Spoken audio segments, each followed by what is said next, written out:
like that. I think so. Actually, wait, before I go to the photos, I'm gonna edit the color palette for this website, right? Because right now the default theme is gray and white and blue.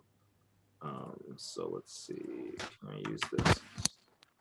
So now the gray is the button, so I'm gonna go ahead and change that. Oh shit, it doesn't work with the hex it asks for. Oops. Oh, well, that is what it is, but let me see. There we go. Okay. Boom. Oh.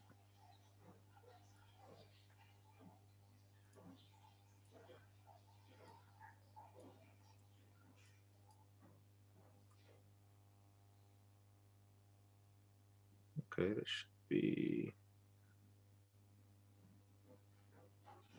I wonder why.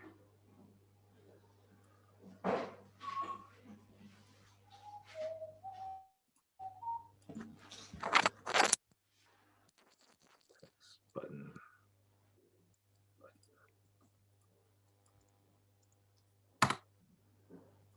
Well, I'd have to play with this to make it perfect for you guys. So I could show this next week, but basically, like, obviously, like the button is going to be purple or green. Oh, that's funny. I wonder. Oh, it's probably the heading is different than the.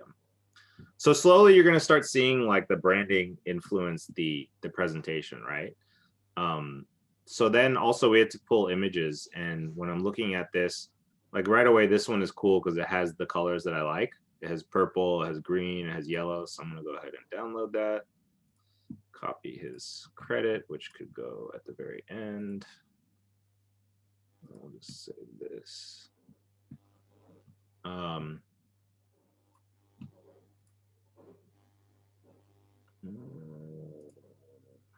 Where should I put this? Well, I'll just save his credit on a sticky note so I can add it later.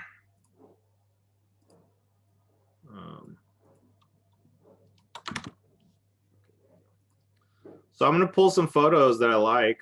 I kind of like this, kind of like that. Oops, let's do this. Oh, this is a cool one. I like this a lot. Okay, so this is super purple. So I'm looking for like a banner image, right? Oops.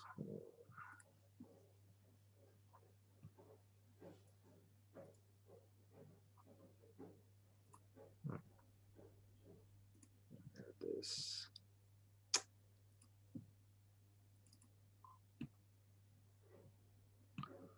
And basically the format which I'm gonna follow for this website is consulting.com, which I've shown before in the past.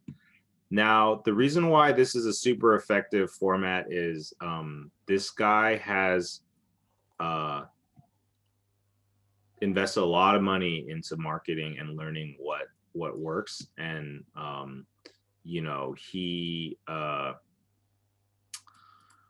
basically bought this domain, which is super expensive. And so I remember when he had a different domain, but a lot of marketing websites follow this format, and I'll show you why it's effective. So basically, first things first is in the heading, you're literally talking about or calling out who you're talking to, right? So superpowers for entrepreneurs.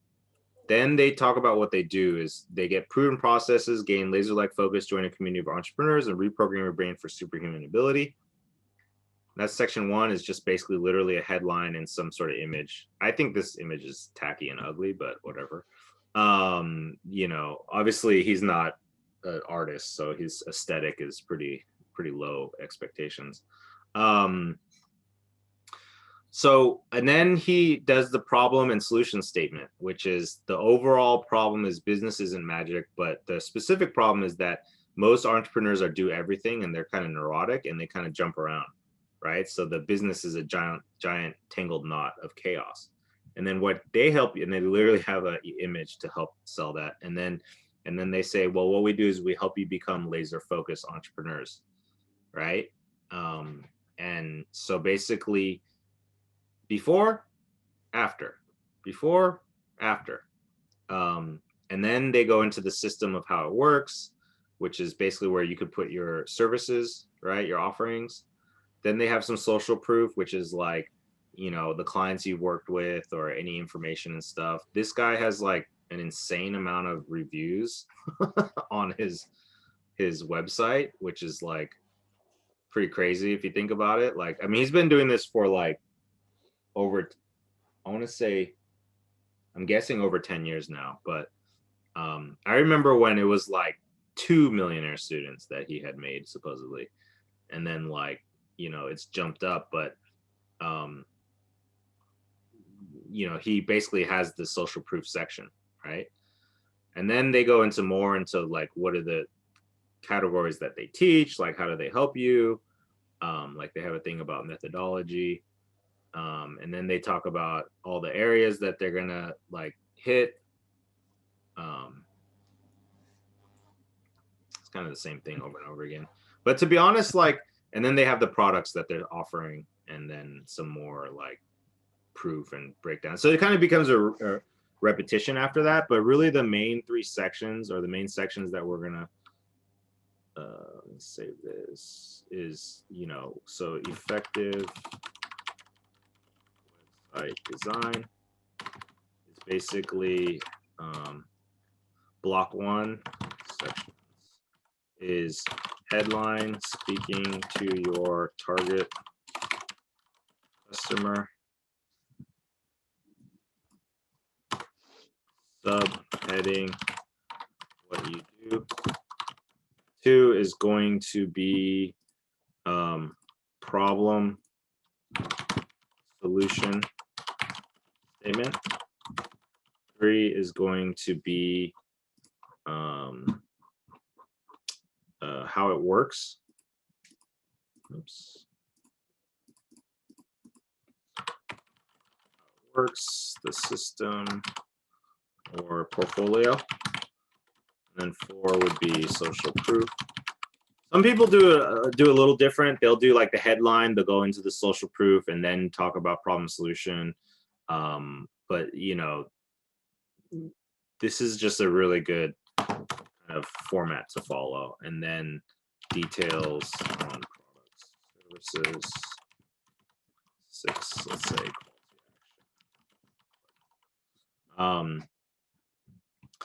And honestly, you can do this over and over again, even like on a complex website. Let's see.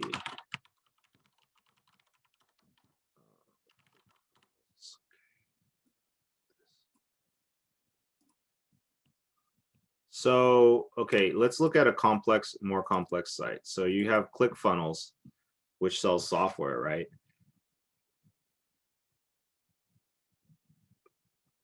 Basically, they put the headline here, ClickFunnels, enabling people to grow their companies through sales funnels. So if you don't have a company, you're probably not the person for them, because they're looking for people that own their own company, right? So they're not saying, you know, VPs of marketing for Fortune 500 companies. No, they're saying, you know, it's your company pretty much, because this is most of their customers. And then they're basically given the sales pitch. What they do is they quickly create beautiful sales funnels that convert your visitors into leads and customers. So this actually has the heading of who they're talking to, plus the sales pitch right here, with a little bit of extra, you know, copy. Then they go into social proof. Like, you remember how I said some people, they'll do social proof right under, right? And then they explain the product or service. And then they're just offering benefits, but over and over again, to be honest. And this is actually just extended like products and services and stuff like that. And then they have the call to action, like start your free trial. Then they did more social proof, FAQ. I want to show you a business.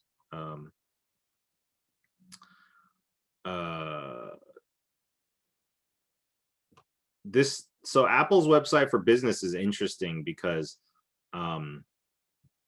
they're taking their consumer products and then they're remarketing it, rebranding it for business, right?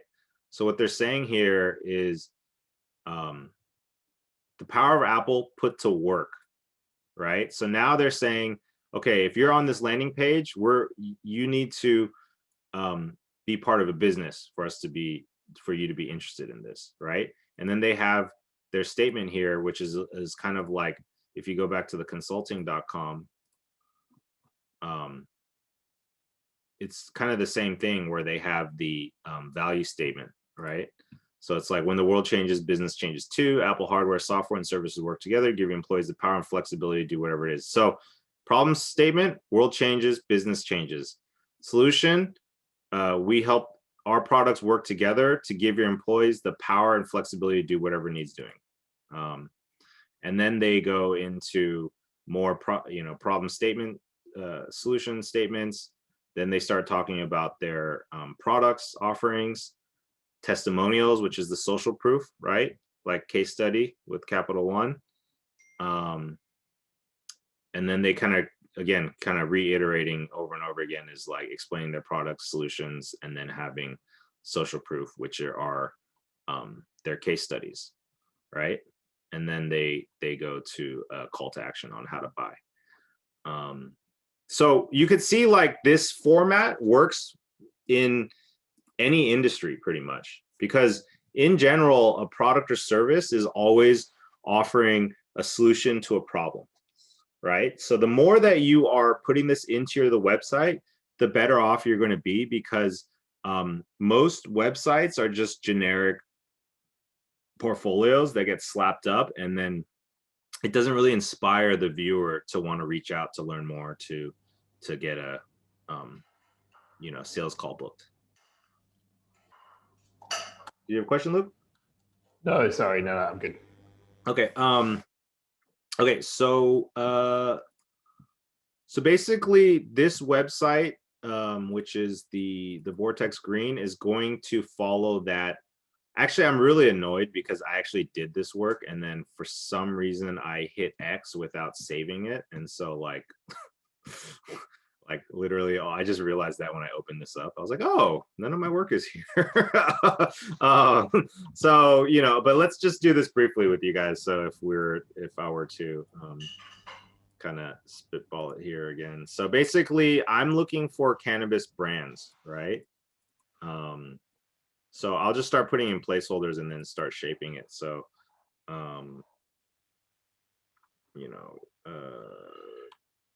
well, if I'll put here cannabis brands. And then what am I offering is basically I'm offering video marketing. So I'm doing this generically just so that we have the bare bones, right, before we start sprucing up the copy. So it's really essentially it's video marketing for cannabis brands, right? So I don't want to lose that. I want to make sure that people know who I'm talking about, but because the name is Vortex Green and it's a little bit more shit, I had such good copy before, but so I want to make it a little more spicy. So so you could just say supercharged video marketing for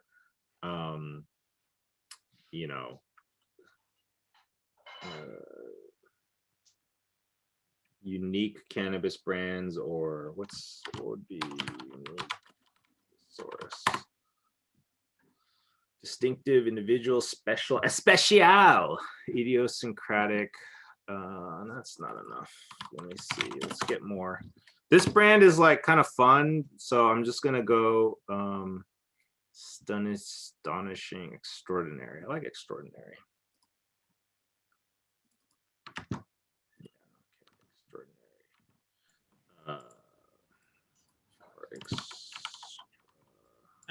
Just a question on those social proofs. Yes.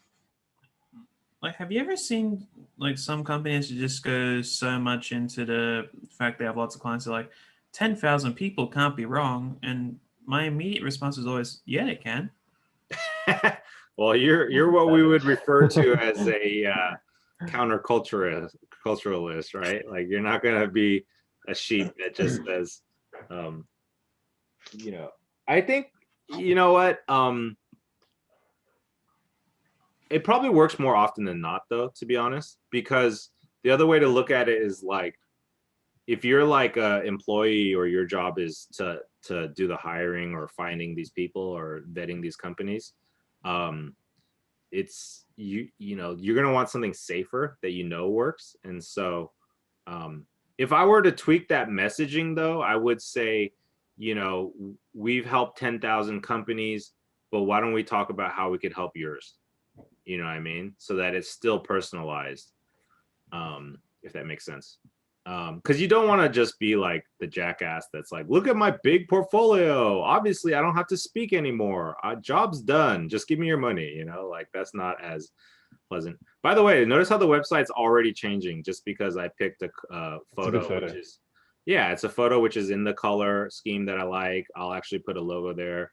But even if you don't have a logo to start, it's still looking better already. So I kind of like purple. I picked purple as my primary color because everybody's going to expect green because it's cannabis, and then also it's literally called Vortex Green. But there's something quirky and interesting to me about making the primary color purple, and it works for the cannabis industry because purple is like a popular strain of weed that everybody knows, so there is some connection, but it's also a little more funky and a little bit more just, you know, it's just vibrant. And so let me hide this banner. So this is gonna, like, the images are gonna change, like the sections are gonna follow the consulting.com. Let me see if I just add more images just so we could see how it looks better. I picked this theme because it kind of was already broken up in the format that I like. So it has the headline with the image. I can turn this into the problem solution statement. And then I can have like going into our services, products, and then like social proof and stuff like that, you know? So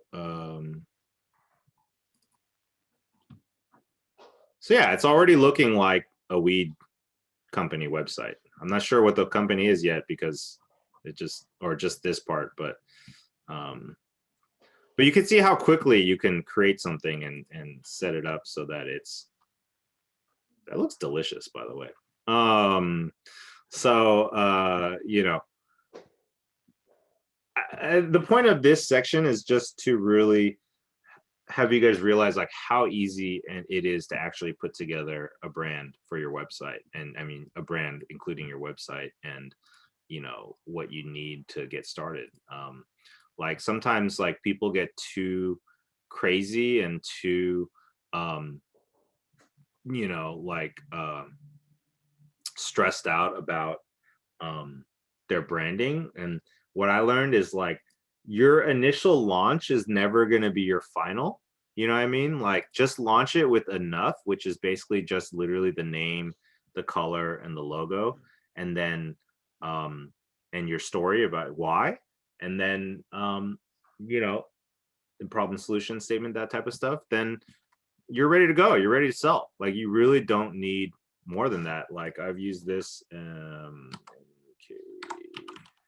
as an example that I helped Morgan put together for her site.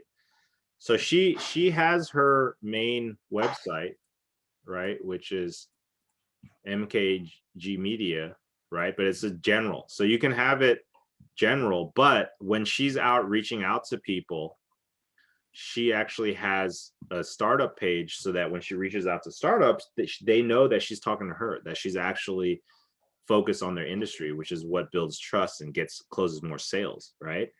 Because increasingly, as we get to a more saturation point for video marketing and video services, people are going to just want to go after the companies that have experience in their industry. They're not going to want to hire a generalist. You know what I mean? Because only people who don't have money are going to take anybody. But if they have money to spend, like, you know, they're going to want to pick the best company for their industry. So anyway, so her headline's like literally storytelling for startups. We help your startup scale, you know, click below to get your free industry report. So it's very straightforward. Like if you're not a startup, and you don't want to scale, you're not going to click on this, right? But that's good because now when somebody does click on it, they're a much hotter lead, right? A lot of sales and being successful in sales is actually developing the ability to say no and to ignore people that aren't in your, you know, in your lane. So that's, I can't stress enough like how important that is, because I wasted so much of my career just taking any type of job and not knowing how to look for work specifically, and I wasted a lot of time, you know. So then she, you know, she followed the format for consulting.com. Like, so she had the headline, she had, and then she has the value prop here, and then she has the problem and solution. So she says startups often have big goals. It could be difficult to gain traction and stand out. And then she says we help create compelling content strategy, right? And then how it works, which is her process, a couple partners for social proof. You could just start with what you got. But we'll talk about how to strategically build that portfolio up. Services. Now, here's the crazy part. Do you notice something about this website? Did you notice there's no video on here? Right? There's no video. You know why? Because she didn't have video for startups. But guess what? This landing page and her emails was enough to get started, where now she has, after, I guess this is month 3 now, but she already got her first paid client in like about a month and a half, right? And then so she's been doing tons of calls and discoveries and stuff.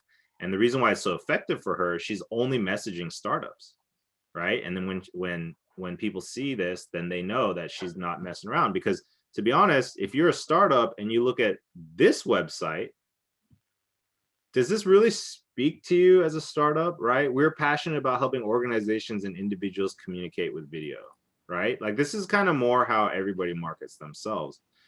The problem with this is that if they don't have a really hot need for your specific services, they can easily go to anybody else. But let's say my job as a marketing manager for a startup company is to find a production company to do our first video.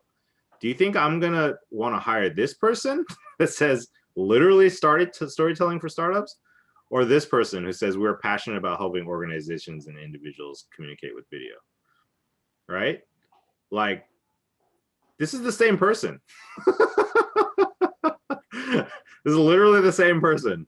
But because of the branding and the presentation about how you present your story and your services, it's going to affect how people look at you, right? Now, if I'm a waste management company and I need an industrial video, I'm probably not going to hire her for this, you know, but for her, that's not her target client, so it doesn't matter.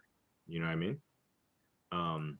You gain more opportunities from being specific when you're marketing than you lose. So for instance, with Luke, for you, I would create a website that has the general piece, but I would also, as you start getting experience, start thinking, okay, well, are there some niches that I could test out and turn it into a landing page that I could then, you know, turn into more work. So even if like you do a yoga thing, you could start a landing page, which is like your company name / yoga. And then you could just quickly create. And the cool thing is in Squarespace, you could literally just duplicate these pages once you create it, right? So you could go ahead. So, potential opportunity that I discovered a while ago. So my university apparently has a library set aside just for startups, and it's not called a library, but it is.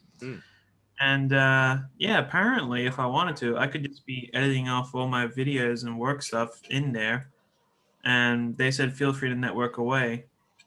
However, how do I do that in a way that will, because most of those are very much at the starting phase where they don't even have a product or service finalized yet. So is it even worth spending my time there trying to see if anyone wants a marketing video? Is that a niche that you want to go into? I'd say so. Okay, so you're interested in exploring it. Then what I would do is I would reach out to them and I would say, I mean, is somebody going to help you do the search, or you have to search yourself? Gonna have to search myself. Okay, so you search yourself. Then what I would do is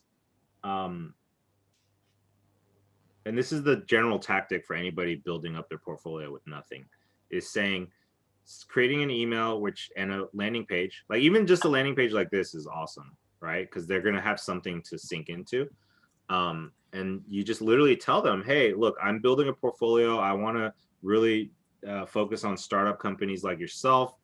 Currently, I'm looking for 2 to 3 companies to do a free portfolio for, a free video for my portfolio. In exchange for a testimonial, you get a free promo video for your company. If you're interested, let's talk.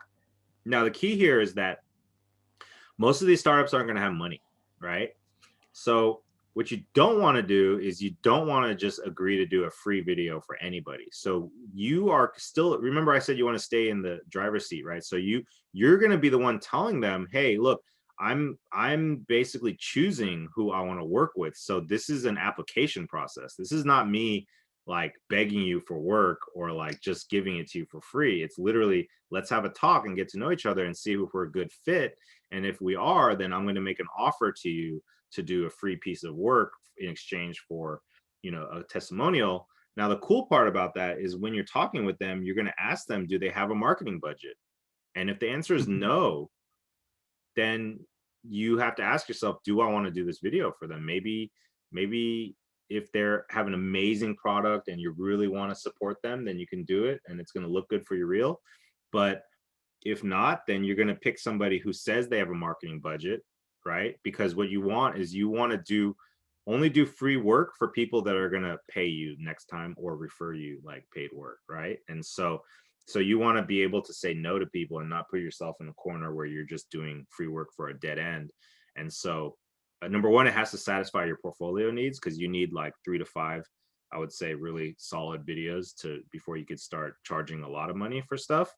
But those don't have to be free, because once you find out they have a marketing budget, then the next step is, if you decide to work with them, you make an offer for a really simple, basic video package, which is easy for you to do, but you still entice them with these other ideas, which are more expensive. And then you say to them, like, look, I'll do this free video for you, but I have these other ideas, if you want to talk about them, I'd be willing to do them. My time will be free, but you just have to pay for like the labor, which is like the cost of the editing or like renting equipment, like stuff like that, because then they feel good because they're still getting a deal, and they're getting more production value out of it. But for you feel better too, because now you're getting paid for some of that work, so it's not free anymore. And then it also gives you the opportunity to even level up the production. And to be honest, sometimes like they end up paying you like more than you would have charged even if you came in asking. Like, I'll give you an example. Like for the restaurant company that I ended up doing consulting for during the pandemic, I had their fried chicken sandwich. I really enjoyed it. And then I ended up sending them a message saying like, look, I'll do a free video for you because I love your sandwich so much. And then we got on a call, and I was thinking, I'll just do like a free like 30-second video or something for their social media. We got on a call. They loved some of the ideas I had. I found out that they had a marketing budget, and then they never got a free video. Like they paid, well, I got paid $10,000 for the consulting for like 6 months of consulting and free food. But also like I brought in somebody to do the camera work and they paid like $1,500 for that. So it wasn't like a high paying project for the production, but it was definitely worth it for my time, considering I put in consulting as well. But the point is, it started off saying free, but me getting on a call with them and screening them and figuring out, okay, well, do they have the ability to pay? And that changes what I offer them. The cannabis client actually,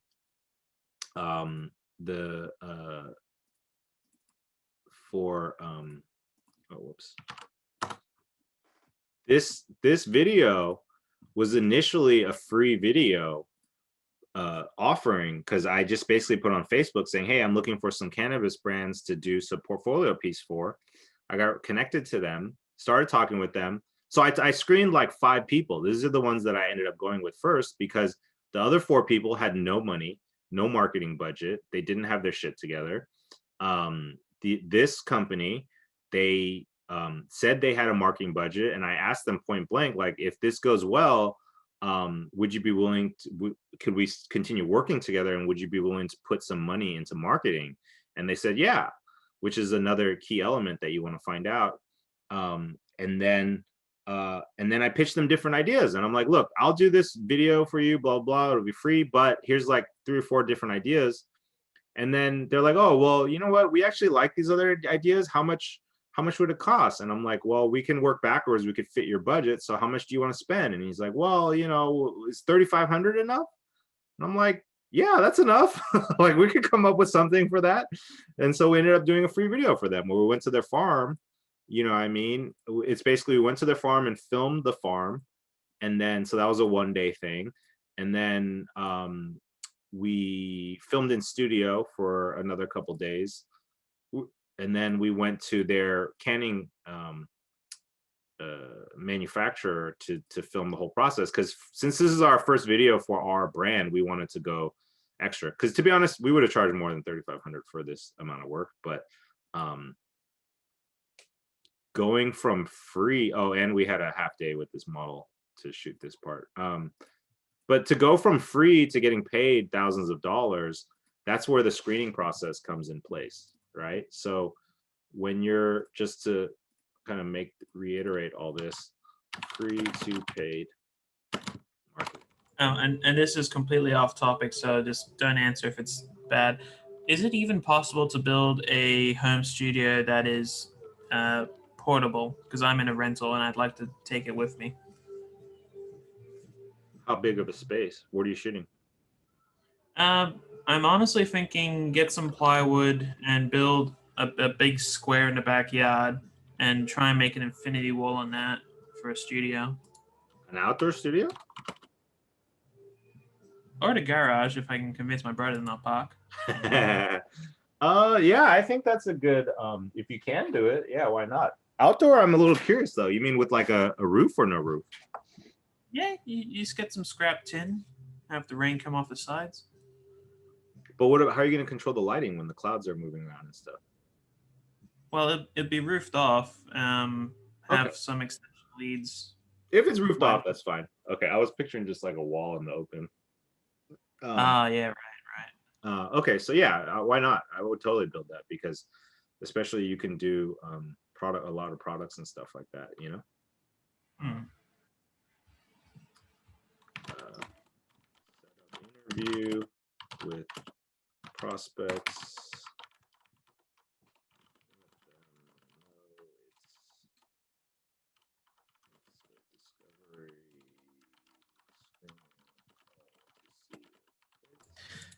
Sorry, I think I'm sleep deprived, but the way I wrote that note to myself was box studio idea not entirely stupid.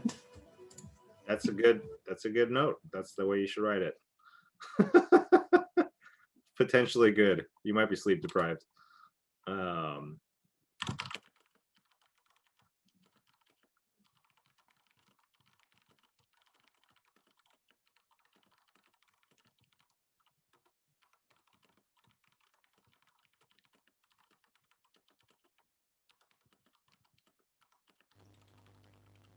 Are you in Brisbane now? Yeah. What time is it over there at the moment? It's like 4:30 in the morning. Damn. Yeah, I get up at 4 a.m. for these, but it's worth doing.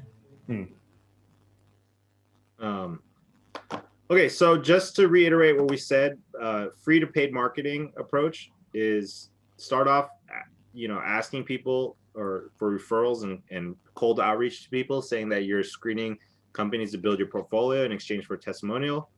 You set up an interview with them. When on the call, you let them know, after you get to know them, you're going to let them know it's a screening call to see if there's a fit, because you want to tell them that you have multiple applicants. That creates a little bit of FOMO. And then number 4, you're going to find out if they have a marketing budget. Just ask them, hey, do you have a marketing budget for the year in general? And if so, what are you using it on? What's working for you? What's not working? That type of stuff. And then you ask if, hey, if we do this project and you're happy with it, would you be able to allocate some of your marketing budget to more? And if they say yes to number 4 and 5, then that's a very, very good sign that you can work with them. Unless, again, you just really want to work with them. I've definitely done free work for people that I just believed in their product or wanted to like get the experience that's involved in working with them. You know what I mean?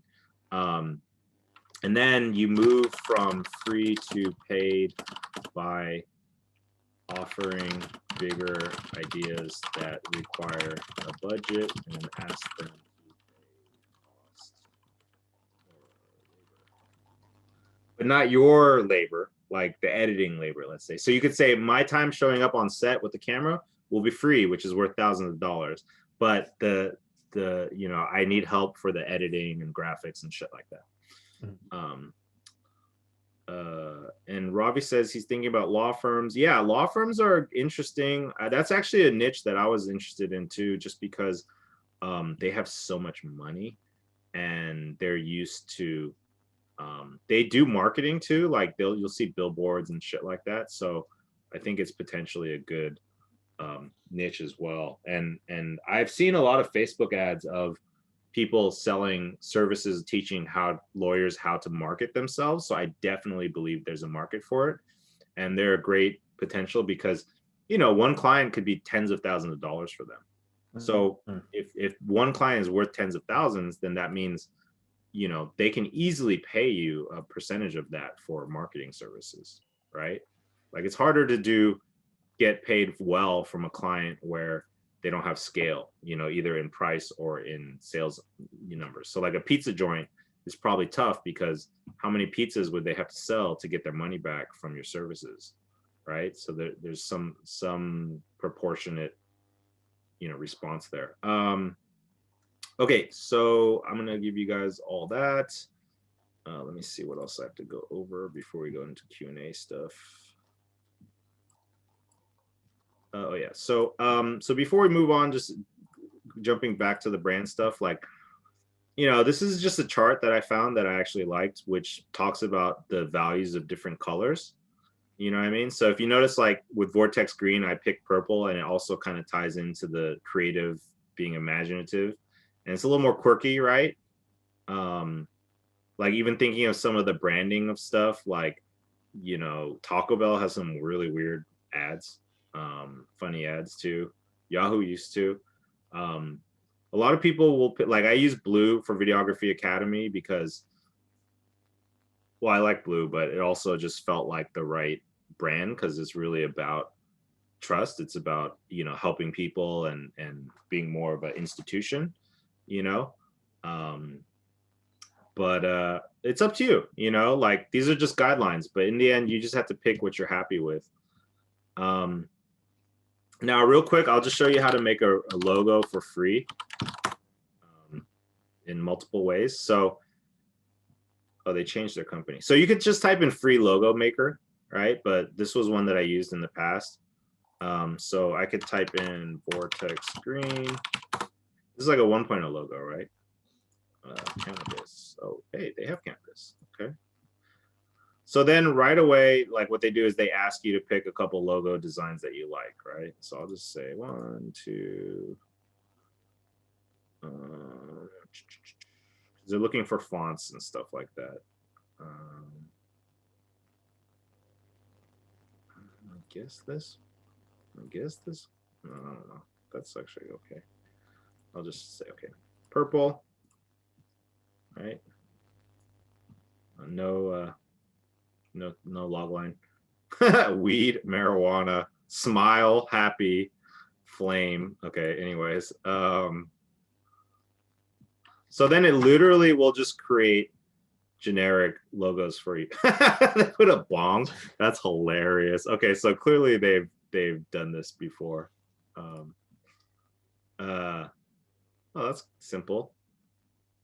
That's simple too. Oh, that's actually kind of cool. I like this leaf.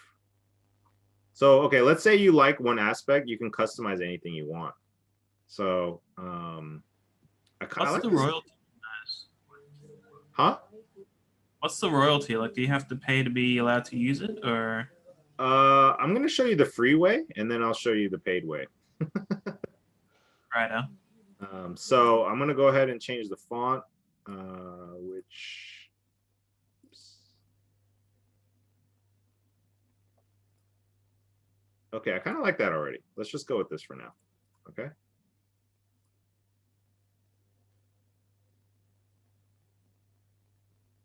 Okay. So then it even shows you how it, wow, that looks kind of cool actually. It even shows you how it's mocked up on screens and stuff like that, right? Now, and then it even gives you the color hexes too. If you want to, you could change the color palette though. So if you pay for it, then what's going to happen is it costs, I think, like 80 bucks, and it gives you all of your files. Like it'll give you Photoshop, PNGs, like it'll be literally be, oh wow, they go monthly now. That's so interesting.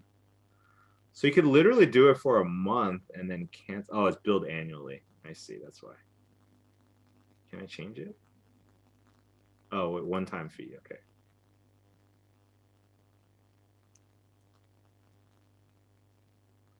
Yeah, so basically for 65 bucks, you get full ownership. You could change. The cool part is you create an account and then you can literally go in and change the logo and change the icon and change the typography and then download the PSD and the Illustrator files all over again. So actually what you could do is you could pay for this one package, and then you could go in and create multiple company names and logos if you want out of that and just keep changing it. So that's pretty cheap, to be honest, for what you get. Now the free way is you just, I don't know if this is bullshit. Oh, it's, do you see those dots stuck on my screen? It looks like that last password. It is. That's what it is. Okay. Anyways, the free way to take this logo is you just basically you screenshot it. You just do this. And now you have captured your logo. See? Now, obviously, there's limitations here because the color background, like I would have to change this color background. Oh, that's cool. You could change. Anyways, I would change the color background maybe to white and the text to black or something like that. But I've literally tested out brands by just screenshotting that and then seeing if I like that and then, you know, if I like it. The cool thing is, like, once you create an account, you can create a design. You don't have to buy it. They keep the design in your account. So if you want to buy it later, you can go back and buy it. You know what I'm saying? So so that's a pretty good website platform to build a quick and dirty logo. There's also where is it? Let me share my screen again.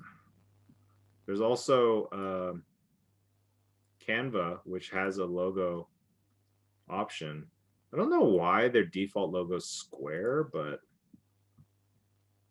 oh, that's cool. It's animated. Vortex. Oops.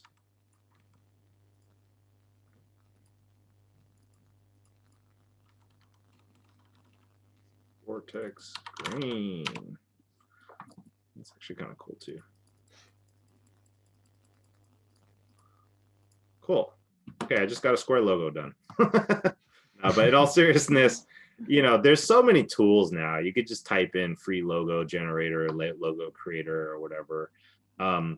You know, and it's just, you don't have to overthink it too much, because in the end, this is just a 1.0, right?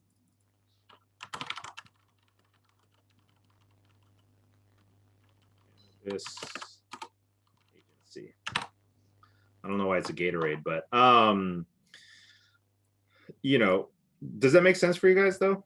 I mean, like, this is all like, I could slap together a brand like website and logo and all that stuff like in one day, like easy, right? So it's not really that difficult. And I suggest not being overly precious about it, because you don't really need to be, because you can just get started and you can update as you go, you know?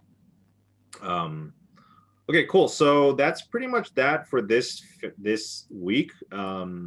The action items for you guys is to actually build your website and your logo and your brand colors and your why. So let me write that down for everybody.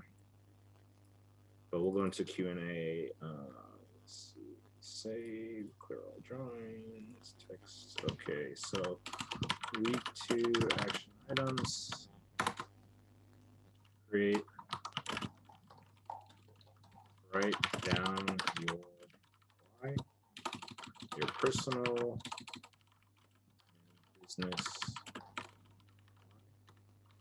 to create company name.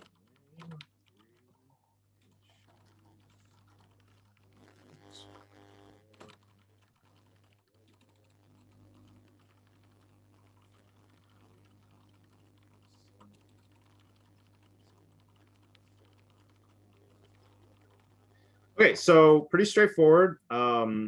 Basically, you want to do the things that we just talked about today, because, and the reason why it's really important for you to do it, even if it's not perfect, it's not finished, or you're not fully happy with it, whatever, you got to get it done, because this is going to lead into the next step, which is like, how do we actually get our first clients? You know what I mean? Like, what are we going to do to actually get our clients? And everything that we do in terms of our sales and marketing, it becomes a reflection of the foundation you built with this, right? So if you don't know your why, you're not going to be able to craft good email to people. If you don't know your company name and have the colors and branding, then it's going to be hard for you to create your marketing materials, like your deck and your reel and all that stuff. So you want to have all of it created before you could move to the next step. So so that's pretty clear with the action items. And I guess, you know, we have quite some time for Q&A, but do you guys have any questions so far? Or if you want to review what your specific companies or where you're at, we could talk about that too. I just had a quick question on testimonials. What do you, so in terms of maybe more video testimonials, what would you put as maybe the main talking points to give to a client? Basically, if I'm out doing a shoot for the first time and I just want to throw in a quick testimonial if they're happy. That's a very good question. Okay.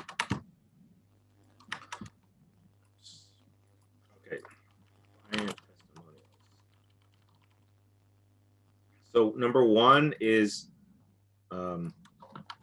overall experience working with you. Is their chance to just say whatever nice thing that they can think of. And then before, after results or story. So basically saying, hey, before we met Luke, our company was doing this. He helped us create this video, and then blah, blah was the result, if possible, right? Yep. Another thing could be, you know, talking about like specific takeaway. Like, what was one thing that you were really impressed with or you're happy with about my company or service, right? Yep. And then you can talk about values, like what is like working or like, i.e. what stands out about company. Yep. Your company, right? And then the last thing I would say is, would you like encourage other people to hire me, and why? So basically, you don't want to overload them with too many, because then they're not going to do it. Yeah. So I wouldn't recommend more than 5, to be honest. If you were to pick just 3, I would say 1, 2, and 3, or 1, 2, and 5, maybe. I think 5 actually is important to get a call to action out of it, but You know, and you can just tell them like, look, these can be 1-sentence answers or 2-sentence answers. They don't have to be crazy. Mm. You know, I just need something that I can put in my portfolio, you know? Yep. Cool. Yeah. Sweet. Yeah. Good question.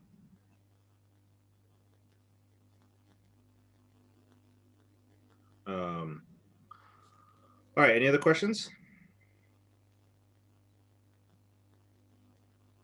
I think I asked one a little while ago, but then you unfortunately got sick, and I'm glad you're better, by the way. Thank you. I am too. I'm just trying to find it because I wrote it down in my sticky notes, but my sticky notes app is not got my information. I'm hoping logging back in will fix that. It could be troublesome. Let me just bust out the chat. Okay. Oh, Robbie. Oh, so I created a highly inefficient format for your store your documents, which is I just created one big folder that everybody can add their folders into. Because the problem I realize is that out of all of the challenge or people who sign, because we have like over 300 people that signed up for the videography challenge in total, but clearly nobody's here right now.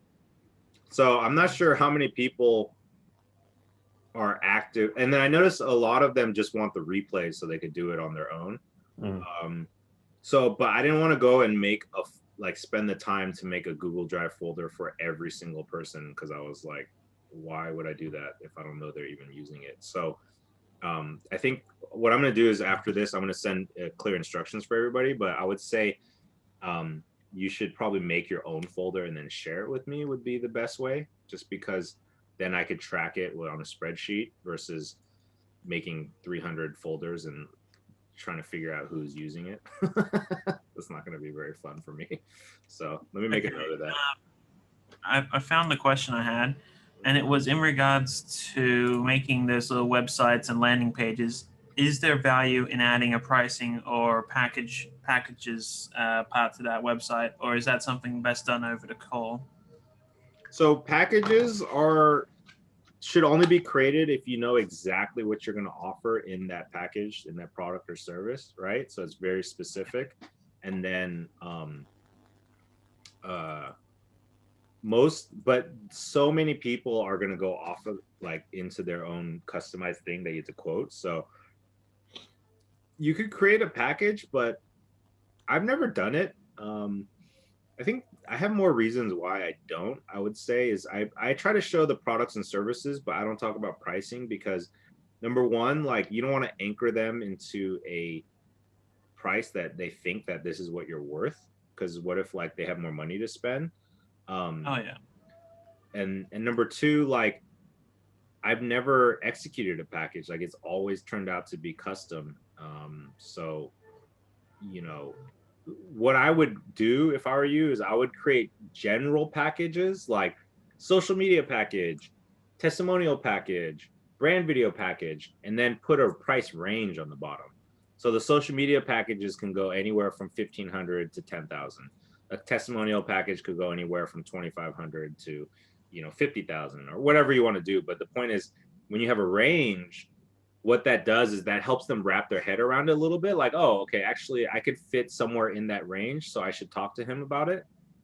But also doesn't lock them in where they're going to expect a $500 package or whatever, because then you could easily say, well, based on the stuff you told me that you need, it's going to cost $5,000. If your budget's $2,500, why don't we talk about the things that we could change to make it fit your budget, Okay, yeah, that makes sense. So, but most people are going to hire you based on the strength of your marketing and copywriting on your website. And that's 10%, but really 90% of it is just their interaction that they have with you over the phone or Zoom and how you build a connection with them. So that's really what we're going to get into in the sales portion. And that's the most important part actually of closing your deals. And the other question I have, which is just something I ran into last week. So the client decided he wanted to reshoot some stuff, but he wanted to do it with green screen this time. And I don't know. I offered because I do have one, but I told them straight up it wouldn't be the best, and it did end up not being the best. I had to go with that RotoBrush 2.0 tool that After Effects put out to really redo it. Couldn't just green screen it. Mm-hmm. But yeah, so I wouldn't obviously charge for that because that's a bit of a fuck up on my end.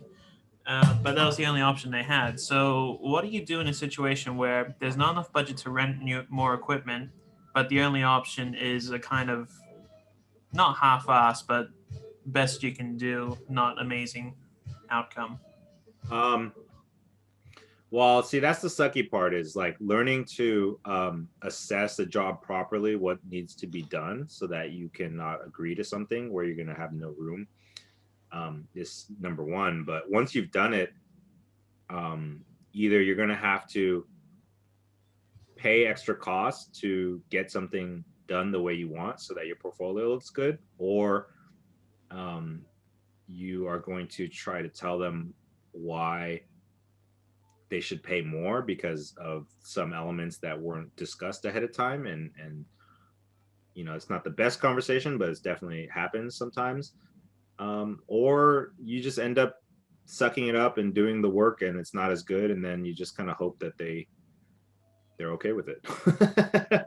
Honestly, it's not a lot you could do after the fact, because really the work has to be done before you agree to do it. It's like, as you build your experience, you start to learn more and more about what are potential red flags or things that could happen that will shoot the cost up, and therefore you communicate to that to them ahead of time. So that way, you know, if you could go back in time, you could have said, hey, because of the way that we're executing this, it might create a scenario where we have to clean up our work with green screen or something, and if it does, it's going to cost another $500, but let's try it this way first, or whatever, that kind of thing. Yeah, certainly. Yeah. So Ravi had a question about testimonials. If they refuse to do a video, which is totally fine, a written testimonial is okay, I would still ask them for a profile photo that you could include as like a little bubble. And on your website, you know, you just literally copy and paste it in a section with their photo. That's all you need. Or if you want to be cool about it, you could just get like a motion graphics template for text, and then literally like animate their testimonial and make it into a little video piece, and then it's kind of more dynamic. So that's what I would do. That's a good point. I'm glad you made that money, man. Keep going. So technically, you already paid off your challenge by 10 times the amount with the $1,000 project. So okay, yeah. Any other questions?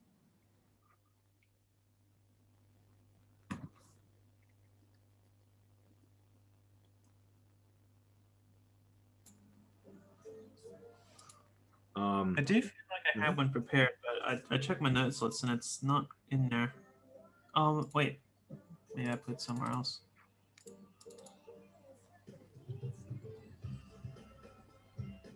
Oh, actually, I did have a quick, sorry if you're still looking now.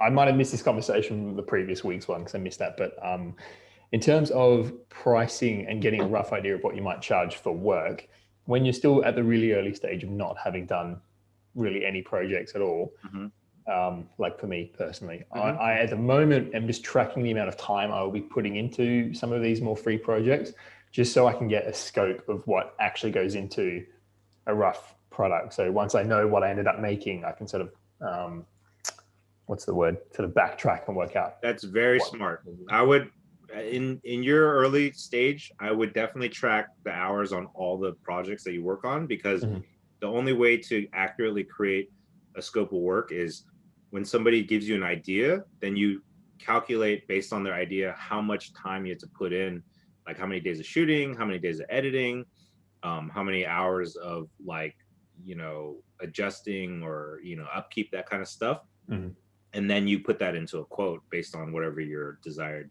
day rate is, right? But yeah, since you're in the beginning phase, you're not going to know. Like for me, I mean, you're smart for thinking about it now, because for me, I worked for so many years before thinking about it. And I remember I was doing weddings, and I was like, you know what? Let me track this wedding. I tracked the wedding and I was like, oh, I'm making less than $5 an hour. I was like, fuck this job. And, and that's when I was like, oh, yeah, no, okay. Now I'm glad I tracked the hours because it always felt like you just disappear into this freaking, black hole of time and you don't know how much time you spend. And so, yeah, that's a smart move is because the number one job as you get more and more bigger budgets is it becomes even more crucial to be able to accurately gauge how much time it's going to take to create an execute a job. And so, yeah, tracking it now is very, very valuable. It also helps you value yourself more, By the way, Neil, that's a hilarious logo. Thank you. I did find my question if that was answered. Go for it. Yep. So it was, I've made my product ladders. I found that one opportunity potentially for startups, but I still don't quite have a way to talk to someone in the field of the other two niches I'm looking at. So should I just start cold calling people? Yeah. It was from the week 1 action list. Yeah, definitely. We want to start messaging people. Which niche is it? So if I go back to my bloody notes, it was in education marketing, not quite marketing, but packaging, startup culture, and then also, sorry, my brain's not working. And I just closed a bloody note, so I need to find it again. Damn it. Okay.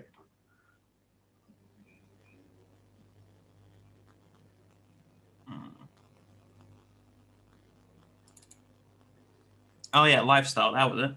Lifestyle. Okay. Yeah. So, but I still wouldn't do the outreach until you update your website, though. Oh yeah. So, and I would create a separate I would create a separate page for each of those verticals that you just mentioned. Yeah. You know what I'm saying? So once you've done that, then you could definitely start reaching out to people. But to be honest, if you want to just wait till next week, then I'm going to tie it all together, week 1 and 2 into week 3. So you could start just to test it out, but I'm going to give you like actual like cold email like scripts and like approach like tactics and like an actual process to follow about how to start reaching out to people. Okay, sounds good. So but I would really take this week to focus on building up your branding and your website and making feel you're confident about it, and then that way like next week you could show it to me as if you were pitching it to me and I could kind of poke holes in it. But if you use Piss Boys, your job's done. It's over. You've won. That's all you need. Trust me, I have a lot of bad ideas. There's a one-take challenge that happens every year in Australia, where it's just literally anything in camera, up to 8 minutes as a short film. And I'm thinking Bigfoot hunters, right? You're just following them around, green night vision, and then they finally, for the first goddamn time in decades, hear another Bigfoot howling back and making tree noises as you do. So they chase through the bush, and all of a sudden, it's another fucking Bigfoot hunter. And at the end of that, as a joke, I just want to put up Gorilla Glue. That's funny. It made me laugh. Cool. Well, I'm excited. I'm excited to see what you guys do. Any other questions before we close out? You guys, do you feel like there was some helpful stuff in here? Yeah, definitely. Cool. Good. Yeah, no, I'm excited about Robbie likes the idea too. I'm definitely excited about seeing you guys develop because it's been really fun to be more hands-on people's businesses. And one of my students, he's he put in a proposal for a $200,000 pitch for a marketing project, and hopefully he gets it because I'm going to use that as a case study for you guys. But yeah, it's exciting. I get a rush out of it, almost like it was my deal. So yeah, I'm definitely gonna help you guys with your businesses. You know, once the cool part about this challenge is once you really get into the sales part and you're really reaching out to people and you're really starting to make contact, that's when it becomes really fun to work together, because then the questions become a lot more granular about like how to respond to this client, or what are some tactics to like close this deal. And you know, that becomes really fun, because then you know, you actually start seeing results. And thanks for the kind words, Robbie. I appreciate it. Well, let's make sure everybody has a successful summer, and then we can use that to go into the next level together. But sweet, I appreciate you guys. Thanks for your well wishes. I feel so much better, and I appreciate everybody for asking. And I'll definitely be back next week, ready to go. And yeah, if you have questions while you're working on this stuff, you could feel free to email me too, and I can take a look at what you're working on if you want. Okay. Sounds good. Thanks, Henry. Thanks for all the help and the value. Oh, my pleasure. So I'm going to send an email to everybody with the replay folder and all that stuff, and then we'll keep it going. Yeah. Sounds good. Lower your Thank credit you, card Henry. details when you do that. Okay. I'll email you. Cool. All right. Thanks, everybody. Cool. See you, everyone. Cheers. Bye. Bye.